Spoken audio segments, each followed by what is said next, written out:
So today I want to talk about how I started out doing locums. But before I do, I would like to say that I have no sponsorships and get no incentive of any kind from any of the companies I mention here. Also, this information is purely for educational reasons and should not be considered financial advice.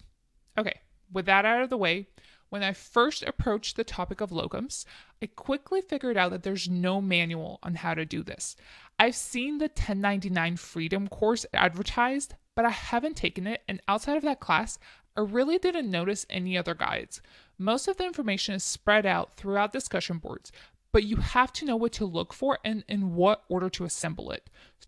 So far, I'm in my first year of locums, so I haven't refined the best way to approach this topic, but if you want to get started, this is the most common advice I've found and the advice I'm following.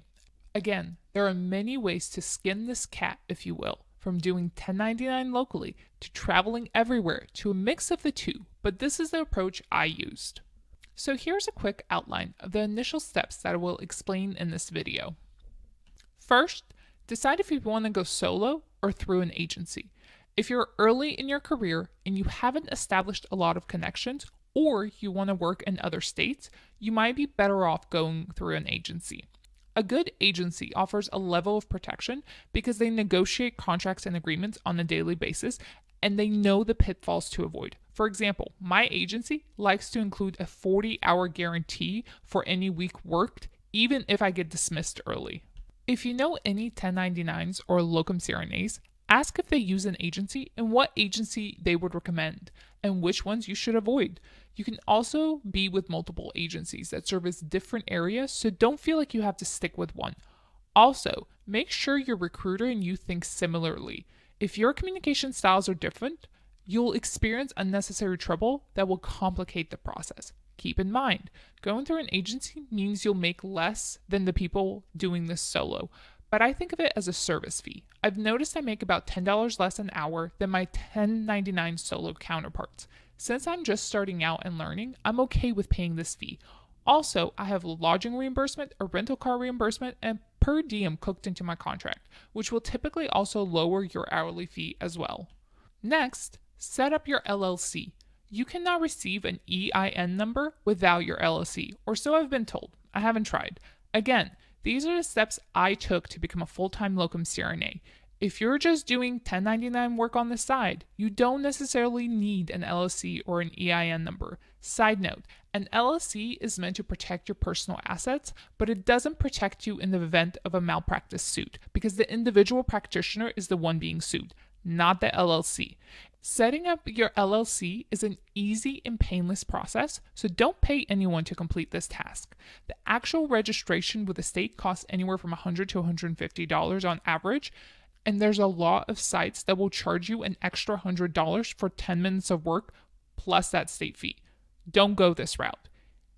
I picked New York as an example, and I'm including screenshots on how to go about filling this out. Just Google your state plus form an LLC, and it should come up. As you can see here, I scrolled down to forming an LLC, clicked on Articles of Organization, scroll all the way down until you see File Online under How to File. Click that, and it should walk you through the process and prompt you to pay at the end. It's that simple. Once you have your LLC in place, apply for your EIN number through the IRS. Again, this is an easy process and is completely free. Make sure to save the electronic copy of the IRS document because you will need it again, and the IRS is not able to give you that exact copy. And you don't want to be waiting on the phone for hours to talk to an IRS agent for them to possibly mail you that form. Once you have your LLC and your EIN in place, you can open your business bank account. I picked a bank that is easily accessible in multiple states. I also applied for a business credit card.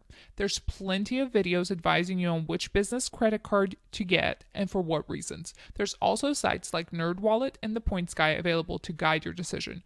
Try to run all of your business expenses through your business credit card and your debit card from the start. But if you weren't able to, keep copies of the receipts in an Excel spreadsheet that lists all of the expenses, the dates they were made, and the amounts. And I like to include a reason as well. Next, find a good CPA. Make sure to ask around and pick a CPA that is familiar with our profession. There's plenty of names on the Facebook 1099 private groups. You don't need a CPA, but they will make your life so much easier and you'll learn a lot from them. You don't know what you don't know. For example, you may want to make an S Corp election, which is Form 2553, which will save you money on Medicare taxes. These can be advantageous depending on your projected income. Discuss this option with your CPA. If you decide to go the S Corp route, you will need to run payroll and file taxes for your business, as well as yourself personally. This typically means double the fees from your CPA. Just so you know, these fees are tax deductible. There's a great channel here on YouTube called Clear Value Tax, where a licensed CPA goes over how to start a small business and explains S Corp election better than I ever could. So go check him out. Start with the video, How to Start a Business, a step-by-step guide for beginners. Here's a couple of brokerage firms you can use to open a solo 401k. There's a lot more. See what people recommend on the 1099 Facebook groups. Look for minimum fees and make sure you can invest what you want to invest in. From what I can tell, that is the differentiating factor on what firm you should go with. Depending on what you want to invest in, such as real estate or crypto, will determine what firms you can pick, because not all of these firms offer the same investment options for your solo 401k. That's why some people might go through an agency such as my solo 401k, because they allow you to invest in more options, but they also have higher fees when compared to Vanguard, for example. For health insurance, a lot of people end up using their spouse. Some people will go the COBRA route from their W-2 gig that they're leaving. That usually lasts 12 to 18 months, depending on the hospital you're leaving and the plans they offer. They tend to be around $500 a month, but this is tax deductible. If neither of these is an option for you, you can go the high deductible with an HSA account. White Coat Investor has some great posts on this topic. Malpractice insurance is extremely important when you're doing any kind of locum or 1099 work. Some groups will put you on their own insurance for simplicity's sake, and some agencies will offer coverage at no charge. If you want to carry your own malpractice insurance, ask if you can go up on your hourly rate if you provide your own coverage. Make sure whatever coverage you pick, it has tail coverage. The best quote-unquote coverage you can get is occurrence-based policy with tail coverage. It's also the most expensive. There is a school of thought out there that the more malpractice insurance you have, aka your company's policy plus your own, the bigger the target you become for potential lawsuits.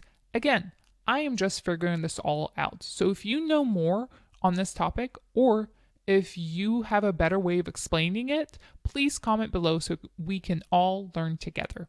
The most common malpractice insurers I've seen used are the AANA and Baxter. In 2021 and 2022, I've noticed people starting to leave AANA because they were getting too expensive. You can also email the AANA and ask them for a quote for the state you'll be practicing in. Also, a pro tip I learned, you don't have to have coverage for the hours spent in the hospital, just the hours spent in the OR. So, if you work a 10-hour shift, but you only spend 4 hours doing cases, you only have to have malpractice coverage for those 4 hours. This is useful because you can get a smaller quote-unquote policy through the AANA if you keep track of your OR hours in the Excel spreadsheet. This way, you can avoid overpaying for your malpractice. In addition to your hourly rate, you have the option of asking for a rental car, a housing lodging coverage, and a per diem in every contract. Fun fact, per diems are not taxed. Stipends are better than reimbursements because with a stipend you get to keep the difference. With reimbursement, you have to provide receipts of the money spent and you are reimbursed up to a maximum permitted. For car rentals, there's a lot of ways to get members discounts through credit cards you hold or certain bank accounts, car insurers such as AAA or USAA, or even a Costco membership. So look into how you can decrease the cost of your rental. Make sure to check what the weather is typically like during the months you will be in that state to know if you need an all-wheel drive or a four-wheel drive vehicle due to snow. Housing-wise, I find Airbnbs have nicer options than Furnished Finder, but it's also pricier, so it would make more sense if you were being reimbursed for your housing and not if you're on a stipend. Also, there are hotels designed for extended stays, such as Hyatt House, that have a full kitchen, a small living room, and a bedroom. If you're going to go the hotel route, Call them and ask if they offer any discounts for longer bookings. Make sure to leave yourself a cushion and not offer your maximum reimbursement amount in case you need to cover extra days or cover extra fees. You can negotiate with Airbnb hosts because extended stays tend to be more desirable for them. This means that there's less wear and tear on the property and a steady income stream for 3 to 5 days. So be aware that you are offering them something that they may want, that they aren't necessarily doing you a favor. Here's a website I found that lists all of the hotels that have kitchens. There's a lot more to this list that I couldn't fit on here, so that's why I'm including a link. So this should be enough to get you going initially. I plan on making more videos on this topic as I learn more, as well as videos on the steps you need to take when you apply for licensure.